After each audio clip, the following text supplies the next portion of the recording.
আসমানও আমি সৃষ্টি করেছি, জমিন আমি সৃষ্টি করেছি।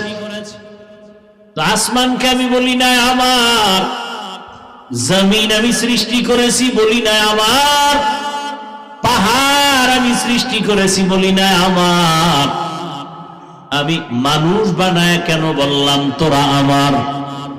ফেরেশতা বানাইছি আমি, একবারও বলি না আমার। জিন আমি বানাইছি কিন্তু দাবি করি না আমার। মানুষগুলোকে কেন বলেছি আমার? কারণ দুনিয়ার সব মাখলুকাত আমি বানাইছি মানুষ তোদের গোলাম, আর তোদেরকে বানাইছি আমি আল্লাহ তাআলার গোলাম। আসমান জমিন গ্রহ নক্ষত্র সব মানুষের গোলাম। قال النبي صلى الله عليه وآله وسلم